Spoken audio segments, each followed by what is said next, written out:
Hi hello welcome to me మనిషి friends.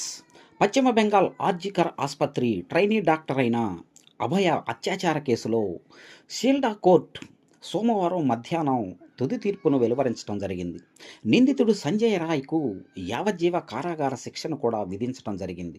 తీర్పు వెలువరించే సమయంలో నిందితుడు సంజయ్ రాయ్ నేను అమాయకుడినని కావాలనే నన్ను ఈ కేసులో ఇరికించారంటూ కోర్టుకు తెలపటం జరిగింది. సంజయ్ రాయ్ వాదనలను సీల్డా కోర్టు అదనపు జిల్లా సెషన్స్ జడ్జి అనిర్బన్ దాస్ ఖండించటం జరిగింది. నిందితుడికి జీవిత ఖైదు విధించటం కూడా జరిగింది.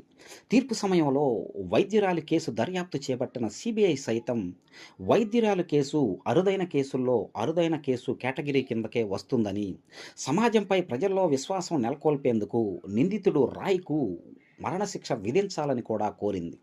సిబిఐ వాదనపై Sealdah court sessions judge Anirban Das స్పందించారు. ఈ కేసు అరుదైన కేటగిరీ కిందకు రాదని, అతనికి జీవిత ఖైదుతో పాటు 50,000 జరిమానా విధిస్తున్నట్లు తెలియపరిచాడు. అదే సమయంలో బాధిత కుటుంబానికి 17 లక్షల రూపాయల నష్టపరిహారాన్ని చెల్లించాలని ముఖ్యమంత్రి మమతా బెనర్జీ నేతృత్వంలోని ప్రభుత్వాన్ని కూడా ఆదేశించటం జరిగింది. షీల్డా కోర్టు తీర్పుపై అభయ తల్లిదండ్రులు కోర్టు హాలులోనే ఆందోళన చేపట్టారు. నిందితుడికి ఉరిశిక్ష విధించాలని డిమాండ్ చేస్తూ ఉన్నారు. తమ కుమార్తె కేసులో న్యాయం జరిగే వరకు కోర్టులను ఆశ్రయిస్తూనే ఉంటామని కన్నింటి పర్యంతమవుతున్నారు. గత నెల డిసెంబర్లో కోల్కతాను వణికించిన జూనియర్ డాక్టర్ హత్యోదంతంలో నిందితుడు సంజయ్ రాయ్కు మరణశిక్షను సమర్థించే సాక్ష్యాలను సిబిఐ సీల్డా సెషన్స్ కోర్టుకు అందించడం జరిగింది.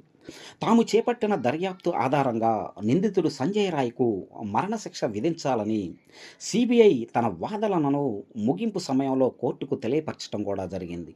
అందుకు బలమైన బయోలాజికల్ శాంపిల్స్, అలాగే సీసీ ఫుటేజీ అనాలసిస్, 50 మంది సాక్షుల వాంగ్మూలాలే సాక్ష్యమని కూడా చెప్పింది. అంతేకాదు నిందితుడు వైద్యురాలిపై జరిపిన దారుణంలో ఏకైక నిందితుడు సంజయ్ రాయనని స్పష్టం చేయటం కూడా జరిగింది. బాధితురాలిపై జరిగింది భయంకరమైన నేరమని, అత్యాచారం, హత్య అరుదైన నేరంగా పరిగణించింది. దర్యాప్తులో సేకరించిన ఆధారాల ఆధారంగా సంజయ్ రాయ్కి ఉరిశిక్షే సరైందని సిబిఐ తరపు న్యాయవాదులు కోర్టులో వాదించటం జరిగింది. సిబిఐ వాదనలు ముగిసిన అనంతరం సంజయ్ రాయ్ తరపు లాయర్ సౌరవ్ బంద్యోపాయ తన వాదనలను వినిపించటం జరిగింది. తన క్లయింట్ సంజయ్ రాయ్ నిర్దోషి అని, అతనికి వ్యతిరేకంగా సాక్ష్యాధారాలను చిత్రీకరించి ఆపై అతన్ని ఇరికించారని కోర్టుకు తెలియపరచడం జరిగింది. గతేడాది ఆగస్టులో కోల్కతా ఆర్జికర్ మెడికల్ ఆసుపత్రిలో పోస్ట్ గ్రాడ్యుయేషన్ ద్వితీయ సంవత్సరం చదువుతున్న జూనియర్ వైద్యురాలుపై దారుణం జరిగింది. రాత్రి ఆసుపత్రిలో విధులు నిర్వహించిన ఆమె ఉదయానికి ఆసుపత్రి సెమినార్ హాలులో అర్ధనగ్న స్థితిలో శవమై కనిపించారు. ఈ దుర్ఘటనపై పోలీసుల్లో అలసత్వం బయటపడడం, ఘటన జరిగిన ప్రదేశంలో కీలక ఆధారాలు అదృశ్యం కావడం వంటి పరిణామాలతో దేశ ప్రజల్లో ఆగ్రహావేశాలు పెల్లుబిక్కాయి. దీంతో కేసు విచారణను సిబిఐకి అప్పగించాలంటూ బాధితురాలి తల్లిదండ్రులతో పాటు పలువురు పెట్టుకున్న పిటిషన్లపై కోల్కతా హైకోర్టు విచారణ చేపట్టింది. కోల్కతా పోలీసుల దర్యాప్తుపై పెదవి విరిచింది.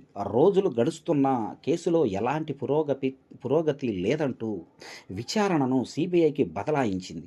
తాజాగా షీల్డా కోర్టు సంజయ్ రాయ్కు జీవిత ఖైదు విధిస్తూ తీర్పును వెలువరించడంపై కోల్కతా వ్యాప్తంగా ఆందోళనలు చేపట్టడం జరిగింది. నిందితుడికి ఉరిశిక్ష విధించాలని ఆందోళనకారులు తమ నిరసనలను తెలపటం జరుగుతుంది. ఇది ఫ్రెండ్స్, ఈ కంటెంట్ మీకు నచ్చితే లైక్ చేయండి, షేర్ చేయండి, తప్పకుండా సబ్స్క్రైబ్ చేయండి. ఇట్లు మీ మనిషి శివ. Thank you.